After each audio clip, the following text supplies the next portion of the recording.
Hello, my dear students. Welcome to Talking Textbooks, leaving no child behind.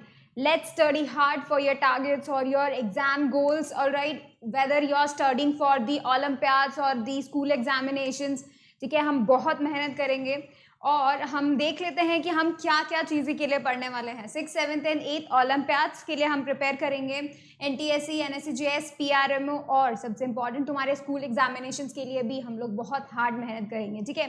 Now, if you want any study material or DPPs, you can access our Telegram channel. You can have on our Telegram channel. तुम अपनी classes के according जो Telegram channels हैं उनको join कर सकते हो. For that you have to go on Telegram app, write this code in the search box and join it. This class is for 8th class, है ना. तो आपका कोड होगा TTB08 and that's it. You will be having your DPPs and study materials. All right, and this is the thing where I want to share with you that what we have prepared for you. What you have to do is you have to write this website on your web browser. You can have access all our study packages from there. All right, and this is one of the examples. किस तरीके के packages आपको वहाँ मिलेंगे. तो यहाँ पे हम आपको बता देते हैं कि जो आपका ये पैकेज है उसके अंदर आपको क्या क्या अवेलेबल है things. The thing is, this is comprehensive study material आपको मिलेगा जो कि बहुत इंपॉर्टेंट है अपने टारगेट्स को, एग्जाम गोल्स को क्रैक करने के लिए, ठीक है. Recorded in live classes is for the continuous thing. वो आपका होल ईयर का प्लान होता है for that. And recorded classes are for the students who want to repeat their courses और repeat their topics. Like if they want to study a specific topic, so they can go back and can study from that. Homework checking is the crucial thing because बच्चे homework नहीं करते हैं और homework में क्या mistakes कर रहे हैं, क्या मिस्टेक्स नहीं कर रहे हैं, उसके लिए होमवर्क चेकिंग इज बहुत इंपॉर्टेंट, है ना. और फिर daily quizzes is the thing जो कि आपको ऑलरेडी पता होना चाहिए बिकॉज डेली क्विजेज से ये पता चलता है कि आज जो आपने पढ़ा क्या वो आपको समझ में आया, and that is the most important thing. रोज का पढ़ा हुआ रोज समझ में आना is the important thing. And then you will be accessing all the state-wise papers और किस तरीके का पैटर्न आता है एग्जाम में. इस चीज़ को समझने के लिए, इस चीज़ को प्रिपेयर करने के लिए बिफोर हैंड आपको प्रीवियस पैटर्न्स के जो एग्जाम होते हैं वो आपको कंडक्ट करवाए जाएंगे.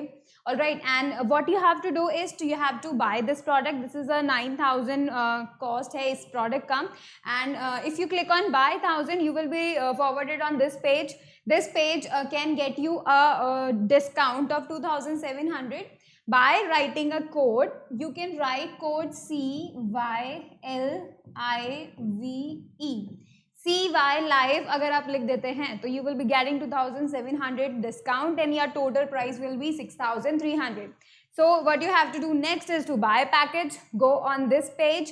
These are the options you can have to done the thing to buy this product. And if you have any query related to the admission process, you can go on this number, call it, contact it, and then you will have any query, we can try to resolve that.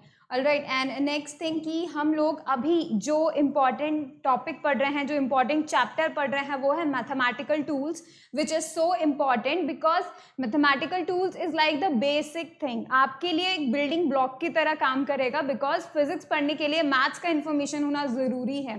That's why हम सबसे पहले mathematical tools पढ़ रहे हैं ताकि हमें physics के लिए जो भी necessary चीज़ें चाहिए, graphs को, trigonometry को या scalars, vector, जो भी necessary things चाहिए वो हमें पहले से पता हो ताकि फिजिक्स पढ़ने में हमको कोई डिफिकल्टी ना हो. So we are having the lecture 3rd of the mathematical tools.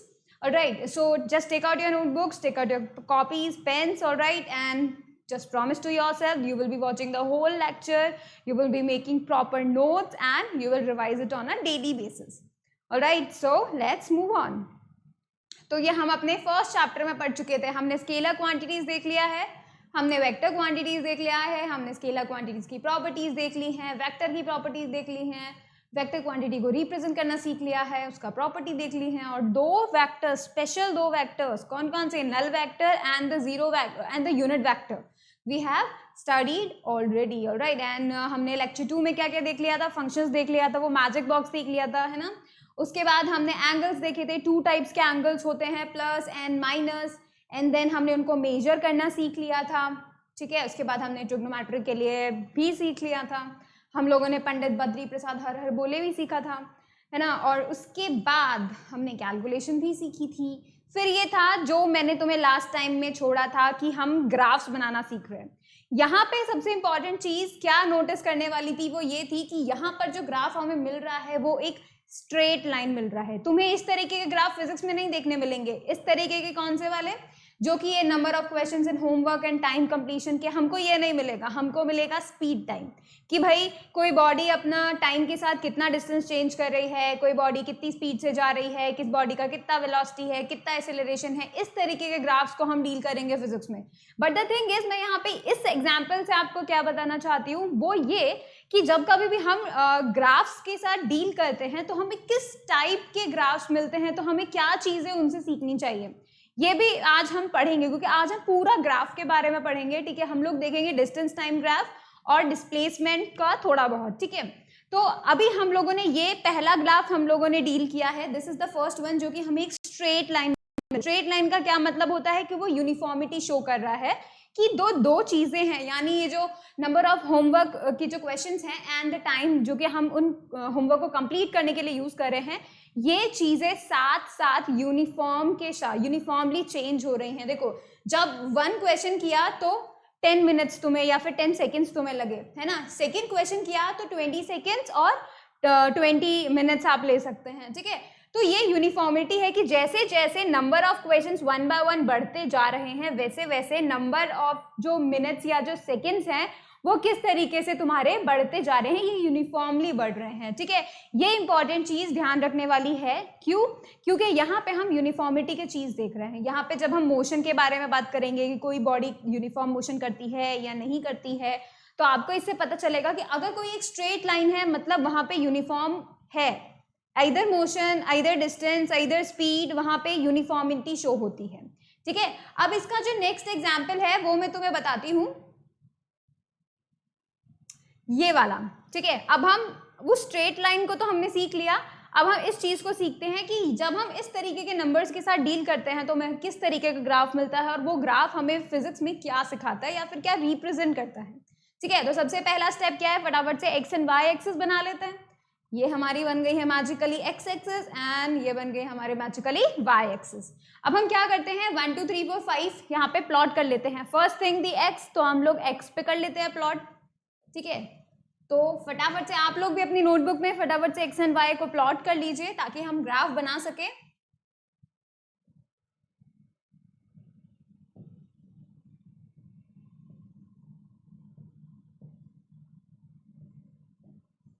ठीक है, हमने 1 2 3 4 5 एक्स एक्सिस पर बना लिया है। Now let's on move on to the y axis. अब देखो यहाँ पे कितने वेरिएशन के साथ नंबर है, 1 3 7 12 25। और ये अगर मैं यहाँ पे 1 2 3 4 करूंगी तो 12 तो बहुत ज़्यादा बहुत लंबा ग्राफ बन जाएगा उसके लिए। तो मुझे कुछ ना कुछ ऐसा करना होगा जिससे मैं ग्राफ को थोड़ा छोटा कर सकूँ या अपने इस ग्राफ में फिट कर सकूँ।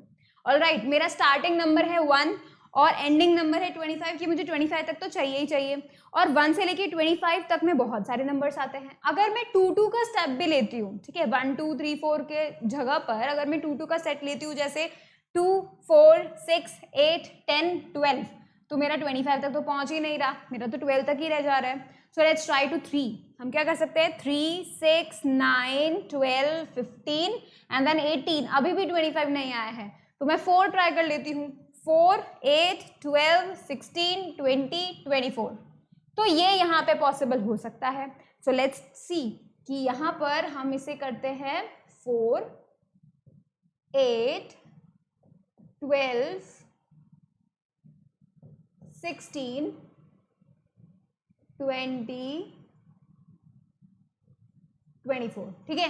तो हम लोगों ने क्या किया है, ये किस बेसिस पे हमने किया है, क्यों ऐसी हमने 4 8 12 वाला क्यों रेंज चूज किया है, बिकॉज हमें क्या करना है, हमें ये सारे नंबर जो वाई एक्सिस के नंबर हैं वो हमें सब इंक्लूड करने हैं, ठीक है। हमारे पास एक लिमिटेड पेपर है, ऑब्वियसली आप एग्जाम में देखेंगे तो भी आपको एक लिमिटेड पेपर ही मिलेगा। आपको चूज करना है।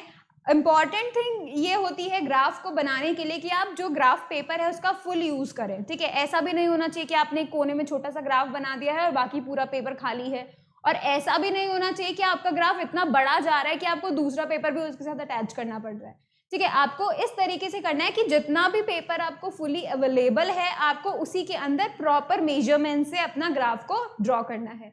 तो मैंने भी यहाँ पे यही किया है ना, मेरे पास इतने सारे नंबर्स थे लेकिन मेरे पास पेपर जो है वो लिमिटेड है, ठीक है, मतलब मेरे पास जो शीट है, ग्राफ शीट है, वो लिमिटेड है। तो यहाँ पर मैंने अरेंज किया कि मैं अपने इस डेटा को किस तरीके से अरेंज कर सकती हूँ, या तो मैं 4 में लिख सकती हूँ और मैं 5 में भी लिख सकती हूँ, 5 में तो और भी इजीली हो जाता है ना। तो ये डिपेंड करता है हम लोगों पे कि हम किस तरीके से चूज करते हैं। ऑलराइट, सो अब हम क्या करते हैं, ये जो पॉइंट्स हमने यहाँ पे बनाए हैं इन पॉइंट्स को इसके ऊपर प्लॉट करने की कोशिश करते हैं। सबसे पहला पॉइंट है 1 और 1। सो हमें क्या करना पड़ेगा, हमें सबसे पहले एक्स एक्सिस पे 1 पे जाना पड़ेगा एंड देन हम क्या करेंगे, वाई एक्सिस के 1 तक जाएंगे। अब देखो यहाँ पे जो एक चीज है वो ये है कि इस पूरे उसको, ये जो पूरे 10 ब्लॉक्स होते हैं, ये पूरे 10 ब्लॉक्स 4 को शो करते हैं, राइट। दैट मीन्स ये जो 4 वाला है इसका अगर मैं हाफ कर दूं तो मुझे कितना मिलेगा, 2 और 2, मतलब मैं इसका छोटे सेक्शंस अगर कर दूं, इन बॉक्सेस को हाफ हाफ में डिवाइड कर दूं तो मुझे क्या मिलेगा। अभी मैं इसको ब्लैक से आप लोगों को करके बताती हूँ कि जैसे ये 4 है, ठीक है, 1 2 1 मिनट, ठीक है, 1 2 3 4 5 6 7 8 9 10, इस एक हम लोग बोल सकते हैं एक यूनिट में, इस 0 to 4 जो ये तो हमारा 0 नंबर होता है, ये ओरिजिन होता है, ठीक है। 0 to 4 के अंदर मेरे पास 10 ब्लॉक्स है, 10 स्मॉल ब्लॉक्स, ठीक है। तो अगर मुझे 4 से कम नंबर प्लॉट करना है तो फिर मैं उसके लिए क्या करूंगी, सबसे पहले इसको डिवाइडेड बाय 2 करूंगी। क्यों डिवाइडेड बाय 2 करूंगी, ताकि मुझे वो नंबर मिल सके। कैसे, ये यहाँ पे 10 है, ठीक है, 10 ब्लॉक्स है, जैसे मैं 10 ब्लॉक्स का हाफ करूंगी मुझे 5 ब्लॉक्स मिलेंगे। इसका मतलब क्या हुआ, जैसे ही 1 2 3 4 5 ब्लॉक पे ये जो नंबर है ना ये बन जाएगा 2, ठीक है, तो मुझे इजीली मिलेगा अब 1, ऑब्वियसली बात है, ठीक है। फिर अब देखो यहाँ पर जैसे 1 2 3 4 5, तो मुझे यहाँ पे क्या मिलना चाहिए, 6, ठीक है। इस तरीके के हम बीच के नंबर्स भी फिल आउट कर सकते हैं ताकि हमें इजी रहे कि हम जब प्लॉट कर रहे हो तो हमको कोई प्रॉब्लम नहीं आए, ठीक है। तो अब हम बीच के जो नंबर्स हैं उनको भी प्लॉट कर लेते हैं। यहाँ पर आ जाता है 10 एंड देन 1 2 3 4 5 पर आ जाएगा 14, 1 2 3 4 5 पर आ जाएगा 18 एंड देन 1 2 3 4 5 पर आ जाएगा 22, ठीक है। हम लोगों ने यहाँ पे ये क्यों किया, ताकि हमको प्लॉट करने में इजी रहे। ये जितने भी नंबर्स हम लोगों ने लिए हैं ये सभी के सभी हम इजीली प्लॉट कर सके। इसके लिए हमने अपने अकॉर्डिंग स्केल चूज किया, हमने खुद से 4 8 12 वाला स्केल, जो रेड कलर का स्केल है वो हमने खुद ने चूज किया। अब हमने अपने और इजीनेस के लिए क्या किया कि ये जो एक स्केल है, अगर देखो ये स्केल 0 to 4 को शो कर रहा है और इसी स्केल का अगर मैं हाफ कर दूं तो डेफिनेट सी बात है वो 4 का हाफ शो करेगा, यानी 2 शो करेगा, है ना। तो यहाँ पर अब ये जो नंबर है इतना डिस्टेंस अब 2 2 का ब्लॉक का इंटरवल से चलते जा रहे हैं, देखो 2 4 6 8 है ना, 2 2 के ब्लॉक से चलते जा रहे हैं। तो it would be so easy for us to mention the 1 2। कैसे 1 को अब कैसे इजीली मेंशन कर सकते हैं, देखो हमें अभी 1 और 1 को चूज करना है, दिस इज 1 एक्स एक्सिस का 1 और मुझे जाना है वाई एक्सिस का 1 तक। अगर मैं यहाँ तक चली गई तो इसका मतलब ये तो 2 हो जाएगा, तो मुझे 2 तक तो जाना नहीं, मुझे तो 1 तक जाना है। इसका मतलब ये 0 to 2 का जो इंटरवल है इसका हाफ मुझे 1 मिलेगा, है ना, इसका हाफ यानी 2/2, तो मुझे 1 मिलेगा। तो हम क्या करेंगे, इसका हाफ तक चलेंगे, इसका मतलब this will be my point, ठीक है, this will be my point, जो कि मुझे क्या शो करेगा 1 1, ठीक है। तो मैं इसे यहाँ मेंशन कर देती हूँ 1,1। अब नेक्स्ट पॉइंट देखो 2,3। अब ऑब्वियसली ये बात सही है, 2 और 4 के बीच में, 2 और 4 के बीच में सिर्फ एक ही स्टेप है 3, यानी 2 से 3 फिर 3 से 4, तो मतलब इन दोनों के बीच में, इन दोनों के बिल्कुल मिडल में मुझे 3 मिलना चाहिए, दैट इज द थिंग। तो जब मैं 2 से ऊपर जाऊंगी, यहाँ पे एक्स एक्सिस के 2 से ऊपर जाऊंगी, तो मुझे इन दोनों के बीच में, इन दोनों के मिडल में मुझे क्या मिलना चाहिए, 3 मिलना चाहिए। तो it should be like this, मुझे यहाँ पर 3 मिलना चाहिए, है ना। तो ये जो पॉइंट हो जाएगा that point will be what, that point will be 2,3, ठीक है। अब हम नेक्स्ट ऑन कर चलते हैं 3,7। अब 3,7 के लिए हमें क्या करना होगा, ये 3 से हम ऊपर जा रहे हैं, ऑब्वियसली 6 और 8 के बीच में 7 होता है ना, तो हम लोग क्या करेंगे 3 से ऊपर जाएंगे, कहाँ तक, 7 तक जाएंगे, दैट मीन्स हमारा नंबर आ रहा है यहाँ। तो दिस इज आवर 3,7। 7। ठीक है, अब हम क्या करते हैं, 4 से जाते हैं, हमें क्या चाहिए, 4,12 चाहिए, तो 4 से हम ऊपर जा रहे हैं, ऊपर जा रहे हैं, ऊपर जा रहे हैं, 12 तो हमें एज इट इज मिल गया, तो हमें कोई दिक्कत की बात नहीं है, इसे हम इजीली प्लॉट कर सकते हैं।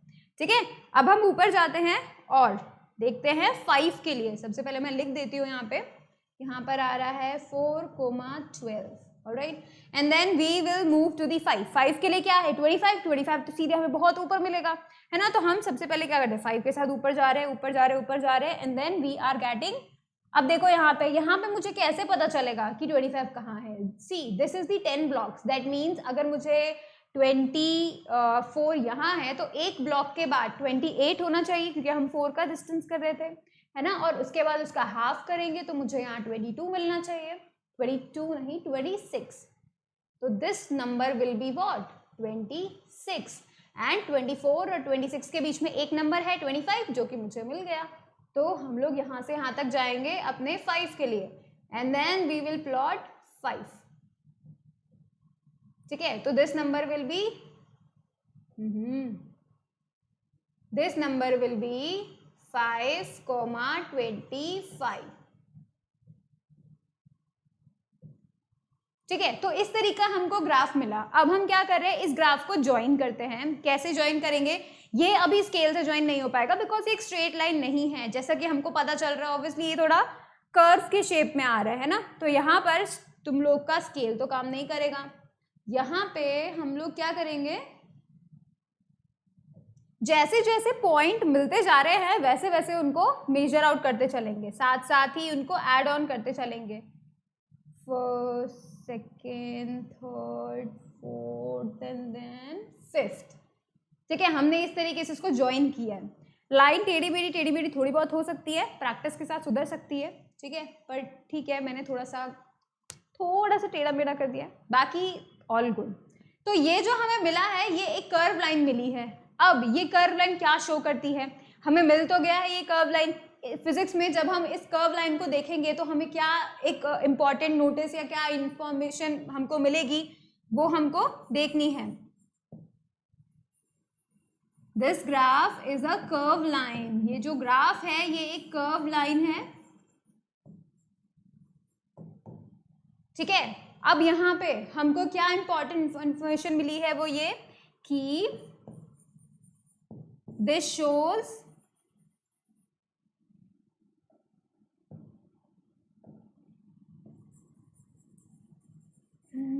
non-uniformity.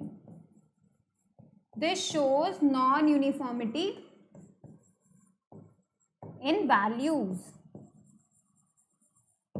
ठीक है, यहाँ पे जो हमको पता चला वो ये पता चला कि ये जो एक्स वाई की वैल्यूज हैं 1, 1, 2, 3, 3, 7 ये यूनिफॉर्मली चेंज नहीं हो रही हैं, ये नॉन यूनिफॉर्मली चेंज हो रही हैं। नॉन यूनिफॉर्मली का मतलब मैं आपको बिल्कुल डिटेल में आगे चल के बताऊंगी जब हम मोशन के बारे में पढ़ेंगे।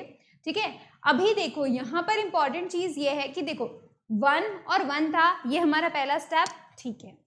2 के साथ 3 इंक्रीज हुआ, मतलब इस 1 में जब हमने 1 ऐड किया तो 2 मिला, लेकिन इस 1 में तो देखो 3 मिला, दैट मीन्स नॉन यूनिफॉर्म है। जो एक x में चेंज हो रहा है वही चेंज y में नहीं हो रहा, जैसा कि हमारा पहले वाले केस में हो रहा था, है ना। अब यहाँ 3 + 1 हुआ, लेकिन यहाँ 3 से 7 हो गया, ये बहुत ही अचानक से बढ़ने वाला चेंज हो गया, है ना। ये पहले धीरे धीरे बढ़ रहा था, फिर बाद में इंक्रीज कितना अचानक से, कितना एक्सपोनेंशियल इंक्रीज हो गया। This shows the non uniformity. तो इसका मतलब क्या हुआ, कभी भी आपको अगर कोई कर्व लाइन का ग्राफ दिखता है, कभी भी आपको कर्व लाइन का ग्राफ मिलता है, तो that shows what, the non uniformity. ठीक है, तो आप फटाफट से इसे नोट कर लो।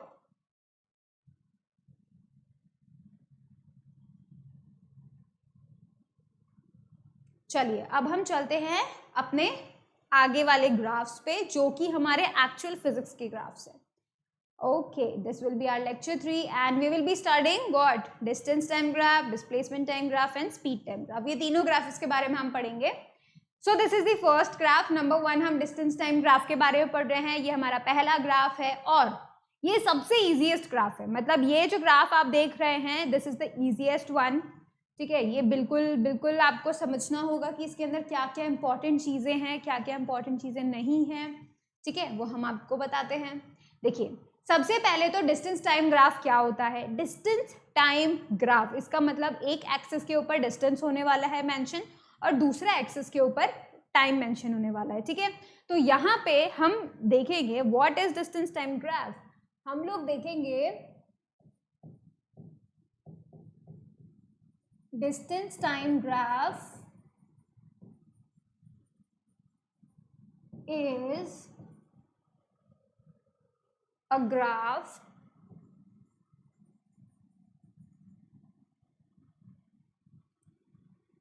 which represents the distance, ये मैंने गलती से जो है distance covered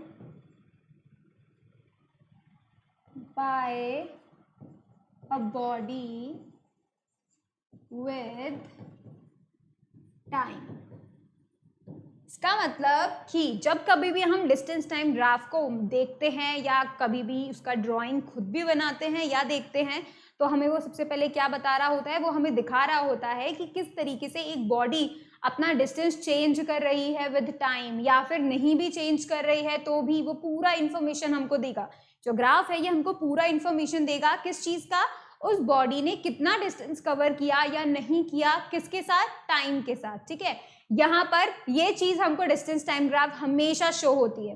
अब ये तो नंबर 1 बात हुई कि भाई डिस्टेंस टाइम ग्राफ क्या शो करता है। सेकेंड इंपॉर्टेंट चीज यहाँ पे क्या है, वो ये कि हमेशा जो टाइम है वो एक्स एक्सिस पर ही लिया जाएगा, ठीक है। एक्स एक्सिस पर ही आपको क्या लेके रखना है, टाइम लेके रखना है, because it is the independent thing. हम लोगों ने पढ़ा था ना डिपेंडेंट और इंडिपेंडेंट। ये जो टाइम है ये किसी पे डिपेंड नहीं करता, ये अपना मन से चलता है, इसको किसी से कोई लेना देना नहीं है, ठीक है। तो ये जो डिस्टेंस है वो डिपेंड करता है किसके ऊपर, टाइम के ऊपर, कि भाई इतने सेकंड में इतना डिस्टेंस चले गए, इतने सेकंड्स में इतना डिस्टेंस चले गए। तो यहाँ पर जो इंडिपेंडेंट है वो टाइम है, इसीलिए हम क्या करेंगे, इसको एक्स एक्सिस पे, ये जो है हमारी एक्स एक्सिस है ना, तो ये जो एक्स एक्सिस पे हम लोग शो करेंगे किसको, टाइम को शो करेंगे, एंड जो हमारी वाई एक्सिस है उसको हम रिप्रेजेंट करेंगे डिस्टेंस। ऑलराइट, तो यहाँ पे क्या चीज इंपॉर्टेंट ध्यान रखनी है तुम्हें सबसे पहले, कि जो टाइम है उसको हम किस पे रिप्रेजेंट कर रहे हैं, एक्स एक्सिस पे रिप्रेजेंट कर रहे हैं। नाउ द नेक्स्ट थिंग अब हमको सीखना है, this is the first graph, distance time graph for a body at rest. मतलब कि कोई बॉडी मूव ही नहीं कर रही है, वो रेस्ट पर है, वो एक जगह पर बैठी हुई है, लेटी हुई है, खड़ी हुई है, व्हाटएवर, वो मूव नहीं कर रही है ना, वो वहीं का वहीं है, रेस्ट पे है बिल्कुल, उसका पोजीशन चेंज नहीं हो रहा है। जब कभी भी ऐसा हो तो किस तरीके से ग्राफ दिखता है, या फिर हमें कैसे पता चलता है कि ये ग्राफ एक रेस्ट की बॉडी का है, कैसे पता चलता है कोई स्टेशनरी बॉडी का है, ये कैसे पता चलता है वो मैं आपको बताती हूँ। यहाँ पर देखो कि ये जो ग्रीन वाली लाइन है ना, ये एक्चुअल ग्राफ है, ठीक है, ये है एक्चुअल ग्राफ, ये टाइम एक्सिस और हमारी ये है डिस्टेंस वाली एक्सिस, ठीक है। अब यहाँ पे ये जो ग्राफ है ये स्टार्ट कहाँ से हो रहा है, जब टाइम का वैल्यू 0 है, मतलब ये जो टाइम का वैल्यू है, ये जो टाइम का वैल्यू है वो 0 है, और जब ये 0 है तो यहाँ देखेंगे कि 0 से ये ग्राफ कहाँ से शुरू हो रहा है, 5 से शुरू हो रहा है। इसका मतलब क्या हुआ कि जब हम कोई भी ग्राफ स्टार्ट कर रहे हैं कभी भी, तो फिर हमको क्या देखना है, स्टार्टिंग पॉइंट देखना है कि स्टार्टिंग पॉइंट उसका क्या है, और वो स्टार्टिंग पॉइंट क्या है, 5, मतलब पहले से वो बॉडी 5 मीटर पे रखी हुई है, ठीक है, या फिर पहले से वो बॉडी स्टेशनरी है और ऑलरेडी 5 मीटर पे है। ऐसा तुम एग्जाम्पल ले सकते हो कि तुम अपने घर से निकले, ठीक है, और तुम किसी शॉप पे हो, अभी शॉप पर हो, ठीक है, और वहां से मैंने तुम्हारा डिस्टेंस या फिर तुम्हारा ये ग्राफ बनाना शुरू किया कि भाई तुम कितना मूव करोगे, तो टाइम के अकॉर्डिंग मैं ग्राफ प्लॉट करती जाऊंगी। लेकिन तुम वहां से मूव ही नहीं करे, वो शॉप जहां पे तुम थे, तुम अगर वहीं के वहीं रहोगे तो तुम्हारे घर से तो तुम दूर पे हो ना, थोड़ी दूरी पे हो, ऑलरेडी तुमने थोड़ा डिस्टेंस मूव ऑन कर चुका है, ठीक है। तो वो इसी तरीके से हो गया कि ये जो ग्राफ है जो यहाँ पे 5 वाला शो हो रहा है, एक्चुअली वो ऑलरेडी 5 पोजीशन पर है। इसका मतलब जो स्टार्टिंग हुई है इस ग्राफ की, जो स्टार्टिंग हुई है वो 5 मीटर से ही हुई है। जो डिस्टेंस हमने मेजर करना शुरू किया है, इस ग्राफ को जहां बनाना शुरू किया है वो 5 मीटर से शुरू किया है, ठीक है। तो जब हम यहाँ 5 मीटर से स्टार्ट करेंगे और अब हमने इसका ग्राफ प्लॉट कर दिया, मतलब जैसे तुम अपने घर से निकले, शॉप तक गए, जैसे तुम शॉप पे गए मैंने टाइमर स्टार्ट कर दिया, मैंने ये 0 सेकंड से टाइमर स्टार्ट कर दिया, लेकिन तुम शॉप के शॉप पे ही हो, तुम अभी मूव ही नहीं कर रहे हो, ठीक है। तो यहाँ पर तुम ऑलरेडी शॉप पे थे, तुम 5 मीटर पे ऑलरेडी थे और मैंने टाइमर स्टार्ट कर दिया। अब मैं प्लॉट कर रही हूँ ग्राफ, मैंने देखा कि 1 सेकेंड बाद भी तुम 5 मीटर पे ही हो, मतलब तुम वहीं पे शॉप पे ही हो। फिर मैंने देखा 2 सेकेंड्स के बाद भी तुम शॉप पे ही हो, तुम फिर भी इतनी मूव कर रहे हो। तुम 3 सेकेंड बाद भी 5 मीटर पे शॉप पर ही हो, तुम 4 सेकेंड्स के बाद भी शॉप पर ही हो, तुम 5 सेकेंड्स के बाद भी शॉप पर ही हो। तो इसका मतलब क्या हुआ कि तुम उस शॉप से हिले ही नहीं, तुम अभी भी शॉप पर ही हो, यू डिड नॉट मूव। तो जब कभी भी तुम्हें किसी बॉडी का डिस्टेंस टाइम ग्राफ में रेस्ट बताना होता है तो it would be a straight line parallel to x axis, यानी पैरेलल टू टाइम एक्सिस। जब कभी भी तुम्हें किसी बॉडी के रेस्ट को दिखाना होता है कि भाई वो रेस्ट पे है, अपना पोजीशन चेंज नहीं कर रहा है, वो मूव नहीं कर रहा है, what you have to do is आपको शो करना होता है कि जो लाइन है वो किसके पैरेलल होनी चाहिए, टाइम एक्सिस के पैरेलल होनी चाहिए इंपॉर्टेंटली, ठीक है। तो ये जो डायग्राम है, ये जो ग्राफ है, ये शो करेगा कि बॉडी मूव नहीं करी, उसका पोजीशन 5 था, वो 5 ही है, टाइम चलता जा रहा है चलता जा रहा है चलता जा रहा है और उसका पोजीशन 5 है तो 5 ही है, ठीक है। तो यहाँ पे ये जो चीज है ये इंपॉर्टेंट है और आपको बताएगी हर बार कि कोई बॉडी मूव कर रही है या नहीं कर रही है, ठीक है। अब देखो यहाँ पे इंपॉर्टेंट चीज क्या है, वो ये कि जो डिस्टेंस टाइम ग्राफ आपको बताया जा रहा है, जो दिखाया जा रहा है, उसमें आपको एक ट्रिकी क्वेश्चन भी दे सकते हैं कि अब जैसे वो ट्रिकी क्वेश्चन क्या हो सकता है मैं तुम्हें बता देती हूँ। अगर मैं इसका एक क्वेश्चन तुमको बनाने को बताऊं तो देखो मैं तुमको बोलती हूँ कि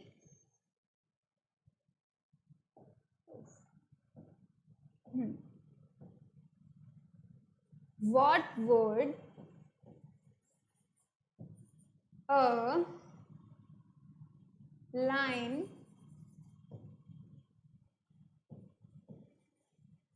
represents in distance time graph if it is parallel to time axis, ठीक है। तो यहाँ पे हम क्या बोलेंगे, what would a line represents in distance time graph if it is parallel to time axis. अगर वो टाइम एक्सिस के पैरेलल होती है, टाइम एक्सिस के पैरेलल होती है तो वो क्या रिप्रेजेंट करती है, वो रिप्रेजेंट करती है a body is at state of rest. वो क्या रिप्रेजेंट करती है, दैट इट रिप्रेजेंट्स दैट, हम पूरा फुल आंसर लिख लेते हैं, the line will represent that the body is stationary or at rest, ठीक है। वो ये रिप्रेजेंट करती है कि जो बॉडी है वो या तो मूव ही नहीं हो रही है, स्टेशनरी है और रेस्ट पे भी हो सकती है। सो यहाँ पे इंपॉर्टेंट चीज ये है। अब एक और इम्पॉर्टेंट चीज जो मैं तुमको बताती हूँ वो ये कि क्या कभी हम ये जो डायग्राम हमने प्लॉट किया है, क्या ये कभी ऐसा डायग्राम बन सकता है कि जब ये जो लाइन है ये पैरेलल टू डिस्टेंस एक्सिस हो जाए, क्या ऐसा पॉसिबल है कि ये जो ग्रीन लाइन है जो ये अभी टाइम एक्सिस के पैरेलल में है, ठीक है, उसको हम क्या बोल रहे हैं, टाइम एक्सिस के पैरेलल में है, तो क्या ये कभी लाइन जो है वो कभी डिस्टेंस के पैरेलल हो सकती है, डिस्टेंस एक्सिस के पैरेलल हो सकती है, क्या ऐसा पॉसिबल है, क्या ऐसा ग्राफ पॉसिबल है, बताओ सोच के फटाफट। मैं तुमको बताती हूँ कि ऐसा नहीं हो सकता। जब कभी भी तुम्हें ऐसा कोई ग्राफ दिखाया जाए जहां पर डिस्टेंस टाइम ग्राफ हो लेकिन जो लाइन है वो टाइम एक्सिस के साथ नहीं होके डिस्टेंस के साथ पैरेलल में चली जाए, that means that graph is impossible. क्यों इम्पॉसिबल, बिकॉज यहाँ पर तुम खुद से देखो कि तुम 3 सेकेंड पे सारे डिस्टेंसेस को कैसे कवर करोगे, मीन्स सेकेंड्स तो यूं गुजरते हैं, तुम खुद से सोचो, सेकेंड्स तो यूं गुजरते हैं ना, तो तुम एक ही सेकंड पे बहुत सारे पोजीशंस पे कैसे रह सकते हो?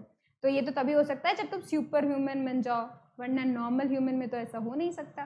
ठीक है, तो that mean that is impossible for us. वो ग्राफ हम इम्पॉसिबल के कैटेगरी में ही डालेंगे। ठीक है, तो ये तुम फटाफट से लिखो। चलो, ये एक नया पॉइंट है तो हम उसको स्टार मार्क करके लिख देते हैं। दैट क्यों लिखेंगे भाई, हम तो कुछ और लिखेंगे। तो हम स्टार मार्क करके लिख देते हैं, ये स्टार है भाई, मैंने कुछ अजीब सा बनाया है। और हम इसके लिए लिख देते हैं that line parallel to distance axis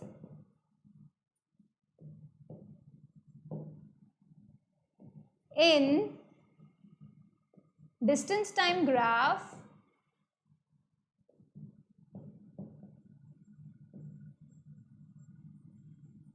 is impossible।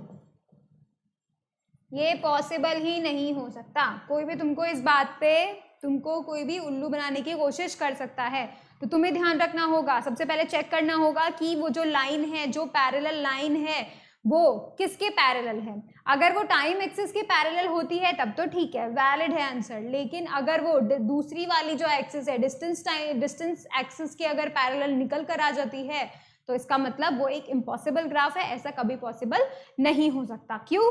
क्योंकि यहाँ पर एक ही टाइम पे तुम बहुत सारे डिस्टेंसेस नहीं कवर अप कर सकते। ठीक है, तो ये जो है, ये ग्राफ था हमारा किसके लिए? एक ऐसी बॉडी के लिए जो रेस्ट पर है, ऑल राइट, एंड उसका जो टाइमिंग है वो चेंज हो रहा है, बट उसका डिस्टेंस सेम, रेस्ट पे है, स्टेशनरी है, मूव नहीं कर रही है। ठीक है, अब हम नेक्स्ट ऑन पे मूव करते हैं, distance time graph for a moving body. ये है मूविंग बॉडी के लिए। ठीक है, ये है यूनिफॉर्म मोशन में। अभी हमने देखा था, वो जो ग्राफ हमने देखा था पिछले लेक्चर में, कि वो क्या कर रहा है, बिल्कुल यूनिफॉर्मली जा रहा है, स्ट्रेट लाइन पे जा रहा है। देखो यहाँ पे जो 1 पॉइंट है, तो दूसरे में जो 1 सेकेंड में, तो इसने 1 मीटर का डिस्टेंस ट्रेवल किया, फिर दूसरे सेकंड पे इसने दूसरा डिस्टेंस ट्रेवल किया। इसी वजह से हम इसे क्या बोल देते हैं कि ये यूनिफॉर्म मोशन में है। ठीक है, ये कुछ ऐसा एग्जाम्पल हो गया है कि अगर एक बॉडी यहाँ से स्टार्ट करी, ठीक है, ये ए पोजीशन है, यहाँ से स्टार्ट करते करते करते करते करते करते वो बी पोजीशन तक चली जाए। ठीक है, अब वो क्या कर रही है, 1 से, इस ए से स्टार्ट हो रही है और बी तक जा रही है। और कैसे जा रही है कि उसने 1 सेकेंड के अंदर 1 मीटर डिस्टेंस कवर अप किया, फिर 1 सेकेंड के अंदर अगला 1 मीटर डिस्टेंस कवर अप किया, फिर 1 सेकेंड के अंदर अगला 1 मीटर डिस्टेंस कवर अप किया, फिर 1 सेकेंड के अंदर अगला 1 मीटर डिस्टेंस किया, फिर 1 सेकेंड के अंदर अगला 1 मीटर डिस्टेंस किया, और ऐसे करते करते करते करते वो बी तक पहुंच गया। ठीक है, ये जो हमने किया 1 सेकेंड के अंदर 1 मीटर, फिर अगले 1 सेकेंड के अंदर अगला 1 मीटर, फिर अगले 1 सेकेंड के अंदर अगला मीटर, तो ये जो हमने डिस्टेंस ट्रेवल किया है, जब इसका ग्राफ हमें मिलेगा तो वो कुछ ऐसा मिलेगा। इसका मतलब ये यूनिफॉर्मली है, हर बार हमने सेम टाइम में सेम डिस्टेंस कवर अप किया है, सेम टाइम में सेम डिस्टेंस। तो यहाँ पे जो ये यूनिफॉर्म मोशन है, इसका मतलब क्या हुआ? इसका मतलब हुआ if a body travels same distance in same interval of time,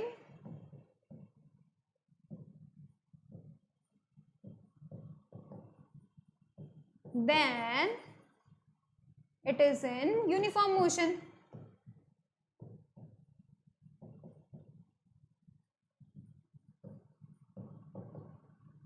ठीक है, यहाँ पे बात समझ में आई? अगर वो सेम डिस्टेंस ट्रेवल करता है सेम इंटरवल ऑफ टाइम में, तो हम उसको बोल देंगे यूनिफॉर्म मोशन, और जो हमें उसका ग्राफ मिलेगा वो इस तरीके की स्ट्रेट लाइन मिलेगी। ठीक है, it's like a straight line.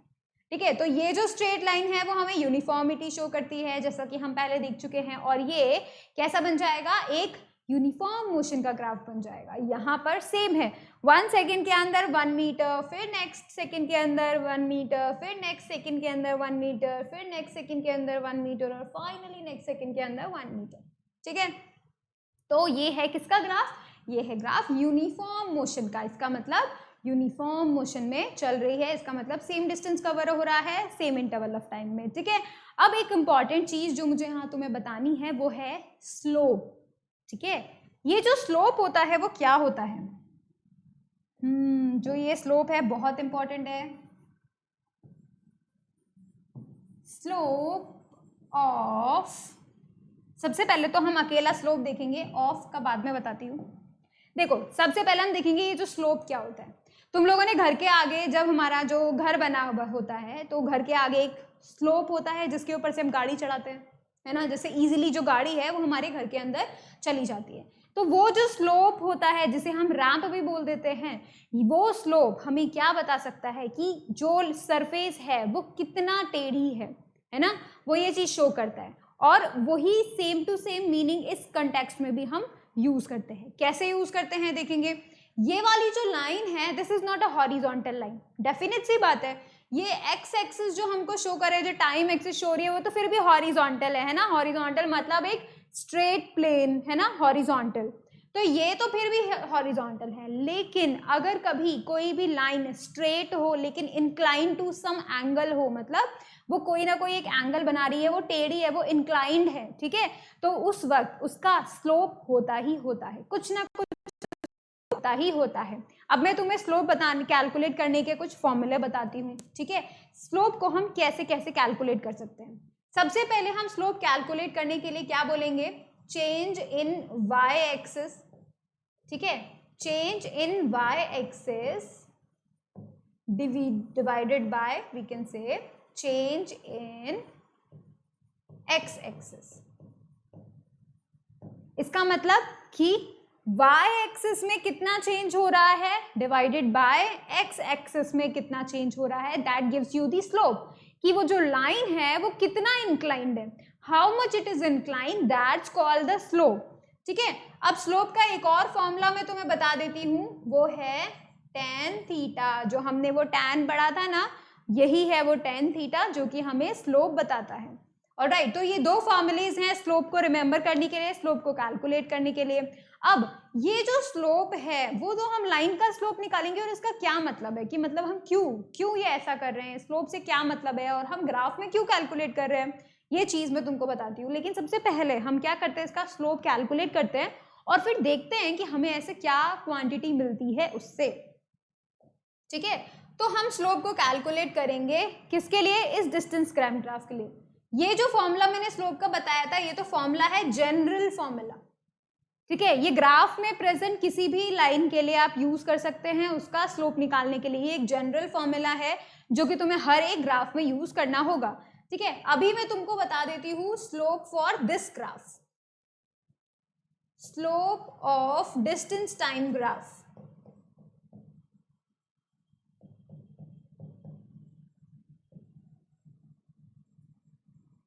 ठीक है। तो यहाँ पे हम क्या बोलेंगे, चेंज इन वाई एक्सिस। अब यहाँ वाई पे क्या शो हो रहा है, वाई एक्सिस पे शो हो रहा है डिस्टेंस, तो यहाँ पे हम बोलेंगे चेंज इन डिस्टेंस, या फिर हम बोल सकते हैं डिस्टेंस कवर्ड।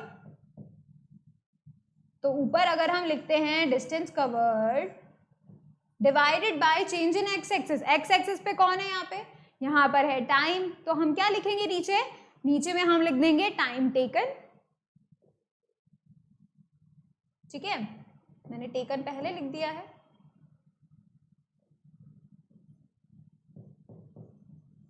ठीक है, ये हो गया है टाइम टेकन। अब यहां ध्यान दो, distance covered upon time taken, कुछ याद आ रहा है कि ये क्या होता है, distance upon time is what, speed, है ना। तो यहाँ पे ये जो चीज है distance covered upon time taken हमको क्या बताता है, स्पीड बताता है। दैट मीन्स कि अगर हम कभी भी जिंदगी में कभी भी डिस्टेंस टाइम ग्राफ का स्लोप निकालते हैं तो हमें क्या मिलता है, हमें मिलता है स्पीड, ऑलवेज स्पीड, ठीक है। तो यहाँ पे ये जो फॉर्मूला है that is important, why so, because हमें हर डिस्टेंस टाइम ग्राफ का जो स्लोप मिलेगा वो हमें स्पीड बताएगा। तो इसका मतलब जो हम जा रहे थे कि 1 सेकंड के अंदर हम 1 मीटर कवर अप कर रहे हैं, 1 सेकंड के अंदर 1 मीटर कवर अप कर रहे हैं। ऐसा करते करते जब हम जा रहे थे तो हमारी स्पीड क्या थी, हम कितना जल्दी मूव ऑन कर रहे थे, कितना फास्ट जा रहे थे, वो चीज हमें किससे पता चलेगी, इस ग्राफ के स्लोप से पता चलेगी। तो अगर मैं किसी बॉडी का जानना चाहती हूँ कि भाई वो कितना फास्ट जा रहा था, वो कितना तेज जा रहा था, कोई भी बॉडी, तो उसका मुझे क्या करना, कैलकुलेट करना पड़ेगा, उसके ग्राफ का मुझे स्लोप कैलकुलेट करना पड़ेगा। ठीक है, तो यहाँ पे जैसे ही मैं इस ग्राफ का स्लोप यानी कि वो कितना इंक्लाइंड है, जैसे ही मैं कैलकुलेट कर लूंगी, और वो कैसे कैलकुलेट करेंगे, वो करेंगे change in y axis divided by x axis. यहाँ पर y है डिस्टेंस, x है कौन, टाइम। तो जैसे ही मैंने इसको किया तो मुझे जो स्लोप मिला वो क्या मिला, स्पीड मिला। तो यहाँ पर जब कभी भी हम डिस्टेंस टाइम ग्राफ का स्लोप निकालेंगे तो हमें क्या मिलेगा, स्पीड मिलेगा।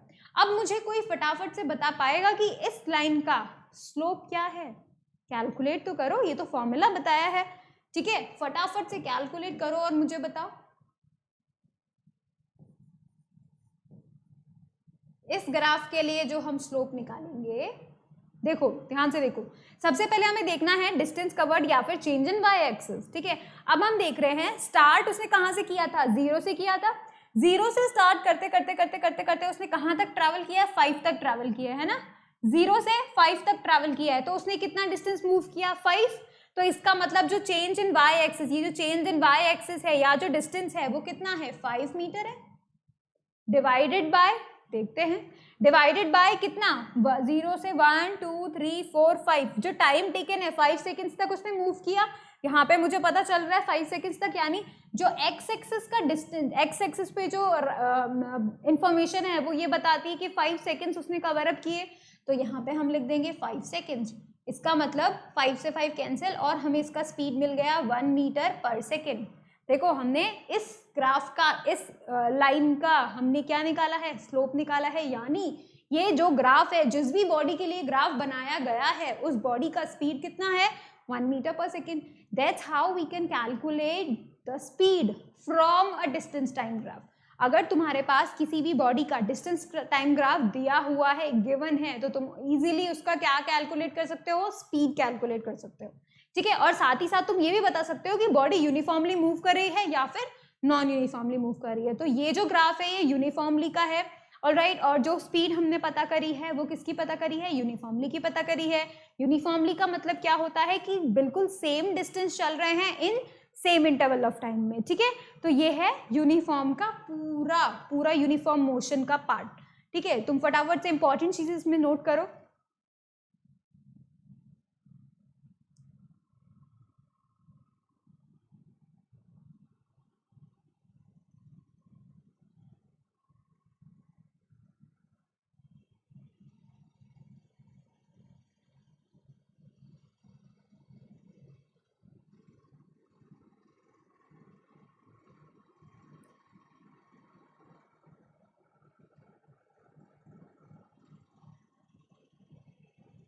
चलिए अब हम देखते हैं नॉन यूनिफॉर्म का कैसा ग्राफ होता है, डिस्टेंस टाइम ग्राफ। ये देखो, ये है नॉन यूनिफॉर्म मोशन का। ठीक है, ये हम पहले भी देख चुके हैं, जब कभी भी हमें कर्व लाइन मिलेगी तो इसका मतलब वहां पे क्या होगा, नॉन यूनिफॉर्मिटी होगी। अब यहाँ पे जो नॉन यूनिफॉर्म है इसका मतलब क्या हुआ, ये देख लेते हैं हम सबसे पहले तो, है ना। नॉन यूनिफॉर्म मोशन का मतलब हुआ if a body covers unequal distances in equal distance of equal intervals of time, actually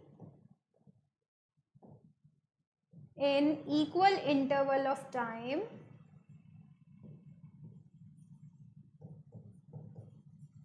then it is moving with भी बोल सकते हैं, इन भी बोल सकते हैं, नॉन यूनिफॉर्म मोशन। इरेजर भी ना, नॉन यूनिफॉर्म मोशन।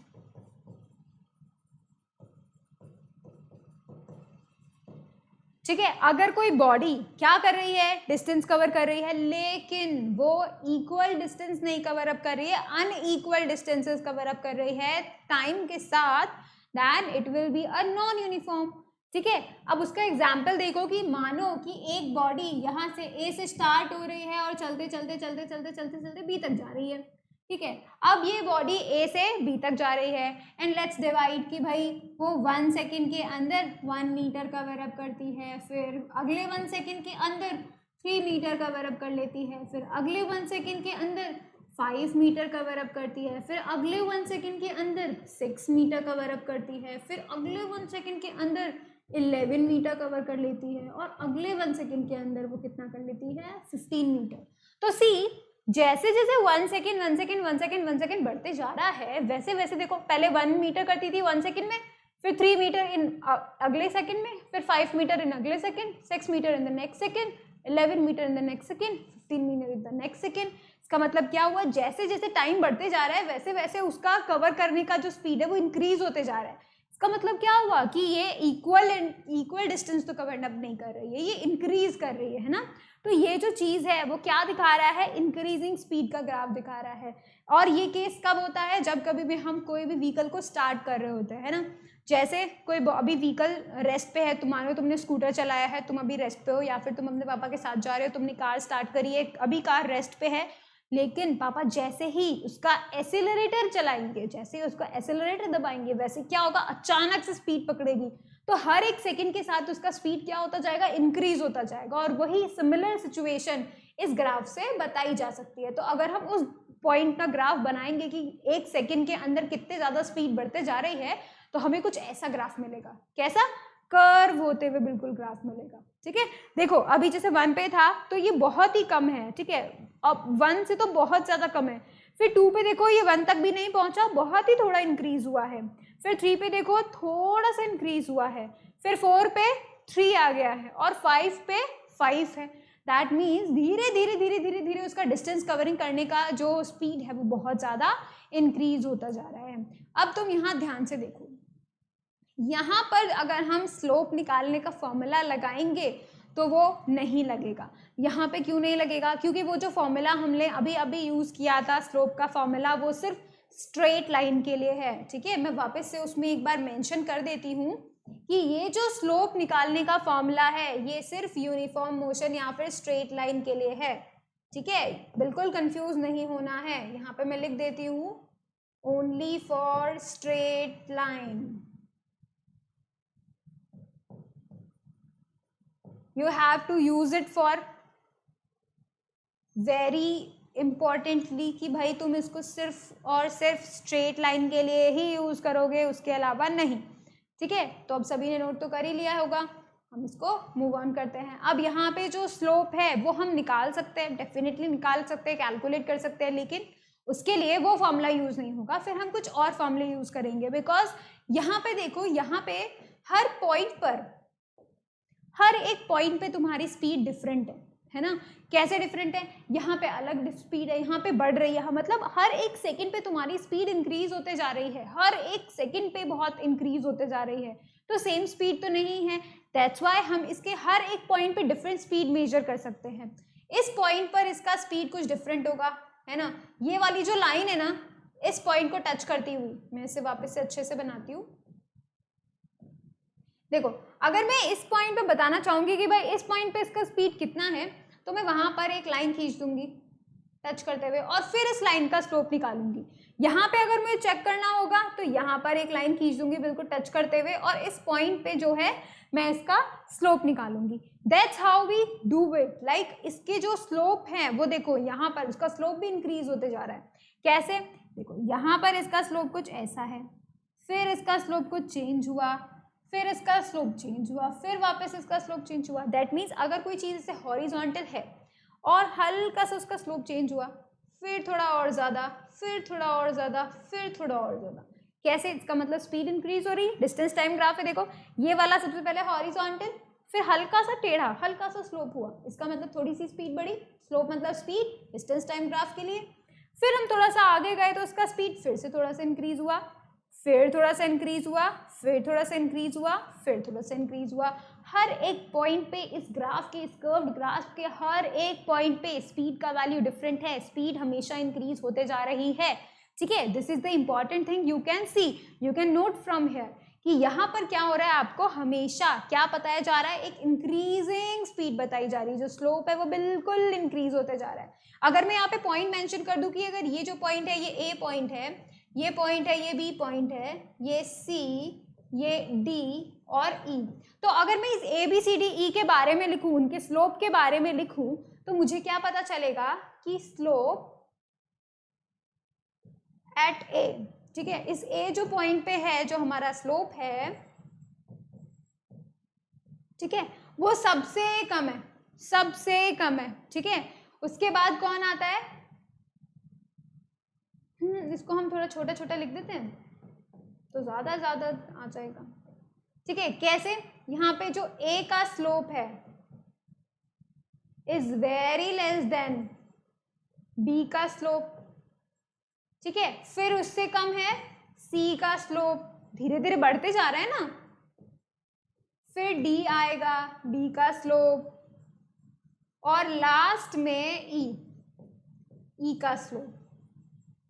तो यहाँ पे तुम्हें ये बात ध्यान रखनी है कि जैसे जैसे तुम आगे बढ़ते जा रहे हो वैसे वैसे स्लोप क्या होते जा रहा है, increase increase increase increase increase होते जा रहा है ना। तो यहाँ पे ई का स्लोप सबसे ज्यादा, क्योंकि देखो इसका बिल्कुल टेढ़ा हो गया है, बहुत ज्यादा इंक्लाइंड हो गया है, दैट मीन्स ई पर स्लोप बहुत ज्यादा है, इसका मतलब ई पॉइंट पर जो स्पीड है वो बहुत ज्यादा है, ठीक है। और कंपेयर करेंगे तो जो ए पे आ रहा है वो बहुत ही कम स्पीड है, क्योंकि इसका स्लोप बहुत ही कम है ना। तो इस तरीके से हम बता सकते हैं किस बॉडी का ये है, इंक्रीजिंग स्पीड का, ठीक है। कोई भी बॉडी अगर अपनी स्पीड इंक्रीज कर रही है तो हर एक मोमेंट पे उसका जितना स्पीड इंक्रीज हुआ ये ग्राफ उस चीज को बताता है, ठीक है। This is also a distance time graph, और इस ग्राफ को देखिए हम इजीली पता कर सकते हैं कि भाई बॉडी जो है वो नॉन यूनिफॉर्म में है और उसका स्पीड इंक्रीज होते जा रहा है, देखते ही पता चल जाएगा। इस शेप को ही रिमेंबर कर लो कि ये शेप ही हमें ये चीज बताता है, ठीक है। अब एक और ग्राफ आता है जो कि हम डिस्टेंस टाइम ग्राफ का फाइनल ग्राफ है वो हम पढ़ेंगे, वो है डिक्रीजिंग स्पीड का।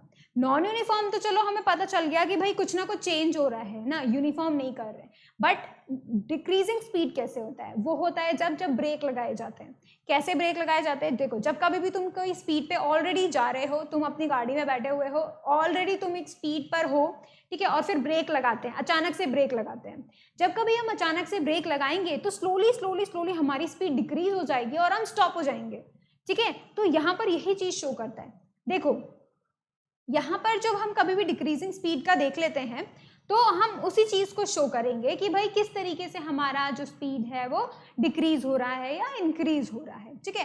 तो this graph will be covered in the next lecture, हम लोग इसका नेक्स्ट लेक्चर में देखेंगे। अभी हम लोगों ने 3 ग्राफ्स पढ़े हैं, वो क्या है कि जब कोई बॉडी रेस्ट पर होती है, जब कोई बॉडी यूनिफॉर्म मोशन में होती है, और जब कोई नॉन यूनिफॉर्म में होती है लेकिन विद इंक्रीजिंग स्पीड होती है, तब जिस तरीके के ग्राफ अवेलेबल होते हैं, जिस तरीके का इंफॉर्मेशन हमें मिलती है, क्या हम स्पीड कैलकुलेट कर सकते हैं या नहीं, ये चीज़ें हमने अभी पढ़ी हैं।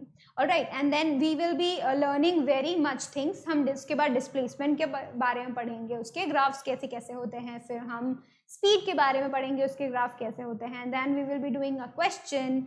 Alright, so thank you so much for watching the video. Please like it, share it, subscribe it. Also, जितना हो सके तुम प्रैक्टिस करो, ग्राफ्स को पहचानने की कोशिश करो.